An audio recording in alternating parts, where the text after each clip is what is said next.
the Nicolandria thing. I really want black women who really want black love, like myself, to be more open to going where the love is and not where you think the love should be. And if that is in the arms of a non black king, then do that. Quick question. Is it possible to go on a messy reality show and still lead with faith, boundaries, and softness? After her sit down on Sorry We're Cyrus, Alandria just showed us how. Tonight, we're breaking down what she really said about choosing kindness on TV and why she finally said yes to Love Island USA, and how life with Nick is looking very intentional outside the villa. Let's get into it. I'm not afraid to love, not afraid to love you. I'm not afraid, I'm not afraid, I'm not afraid to love, not afraid. Hey y'all, hey, welcome back to Black Blondie TV, your home for modern femininity, dating in the media age, and reality TV love lessons.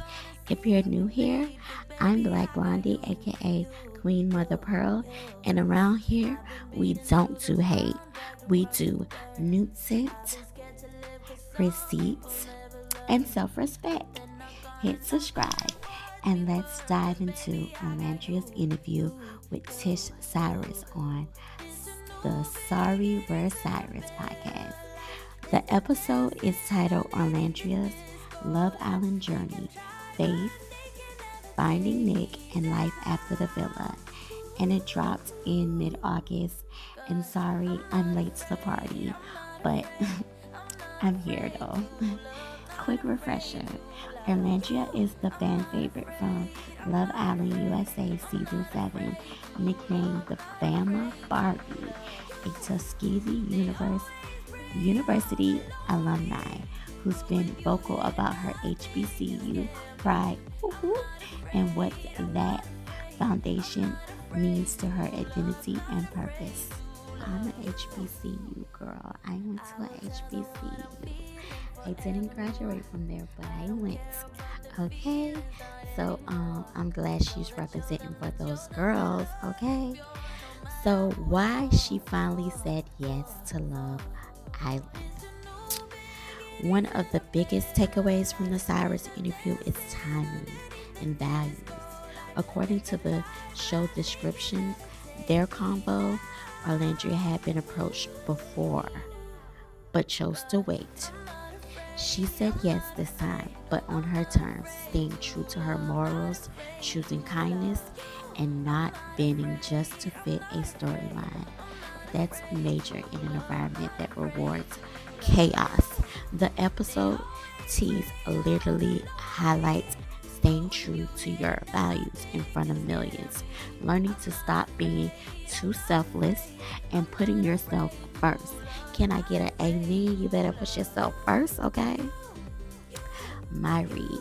This is a textbook high value femininity. You can be sweet and boundaried, staying no until circumstances match your standards is a skill, not a missed opportunity. Segment 2, Faith, Femininity, and Soft Power. Okay. Olandria frames faith and softness as active choices, not passive traits. She talks about kindness without being a doormat, and that distinct patterns. Real softness is self-possessed. In an industry that profits off of blow-ups, she opted to be centered and graced. She still giving clarity when needed. And y'all, I love that Tish created a safe, feminine space for the conversation she had with Olandria. Cyrus family vibes aside, Sorry We're Cyrus is literally a mother-daughter platform known for open personal chats. And it was given that, and I love the feel of that. Soft doesn't mean silent, it means selective. Choose your moments and choose wisely, okay? Okay, Nick and life after the villa. Let's get into it. Okay, Nicolandria post so Olandria describes Nick as intentional, non performative. She gave specific examples. He listened to her little bucket list dreams and immediately made plans. Think Disneyland, and even including her on a work trip to Europe where they visited Greece. I've been to Greece, y'all. It's sexy. I went to Athens, Greece, and baby, it is beautiful there, honey. It's beautiful. That isn't just a gesture, it's logistics, it's planning, and it's followed through.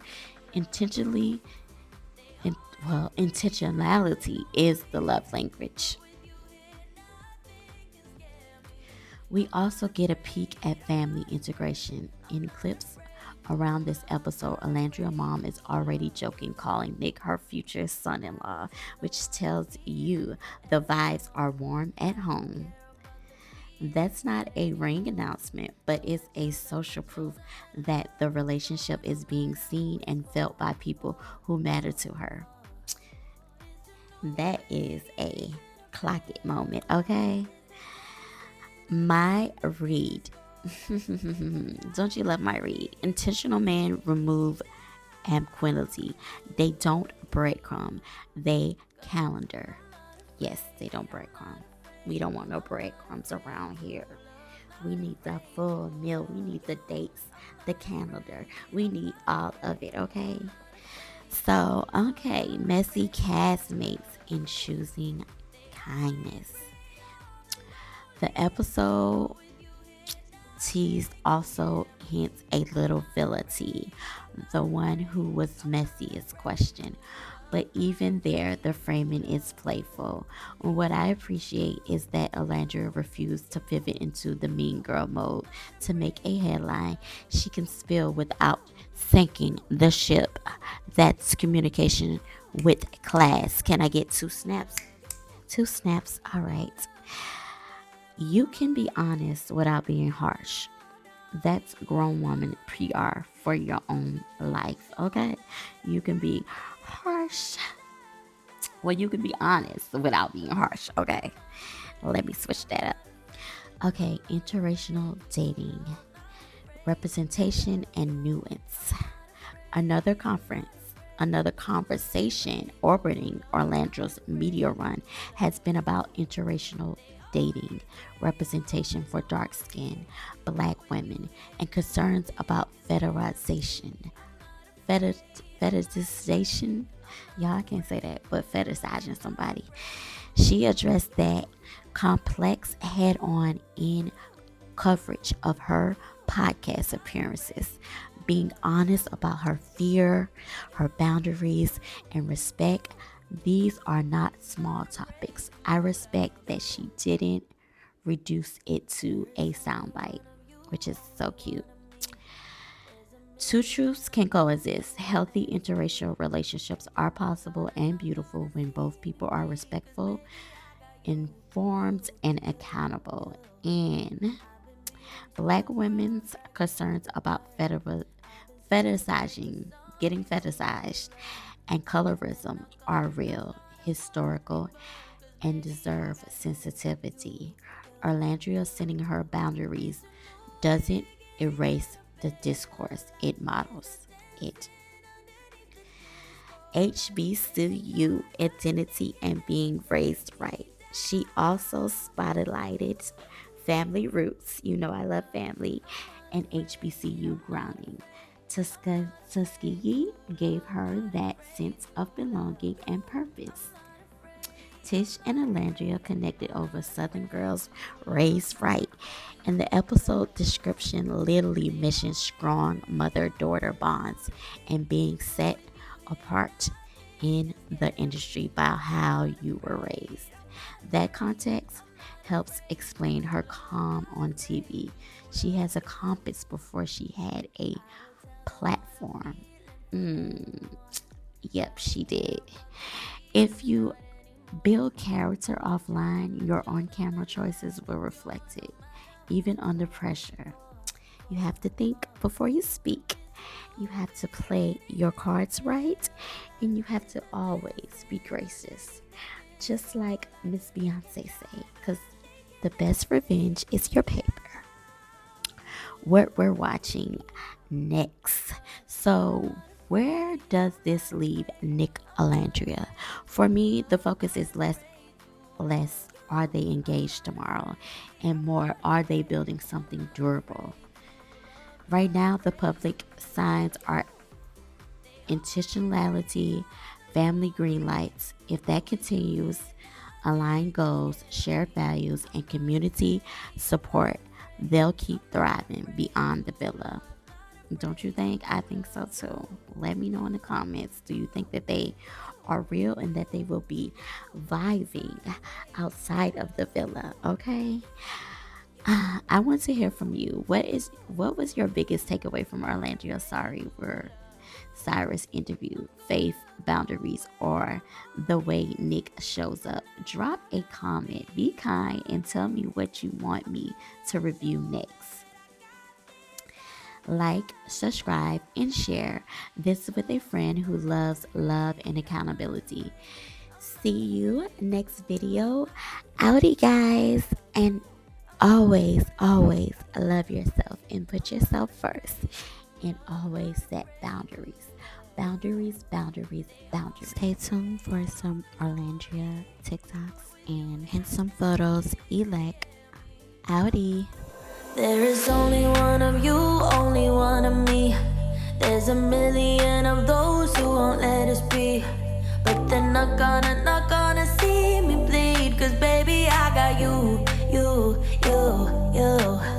I've been beaten to the ground, dragged across the dirt. I've been scared to live cause some people never learn. Yearning for women in this day and age.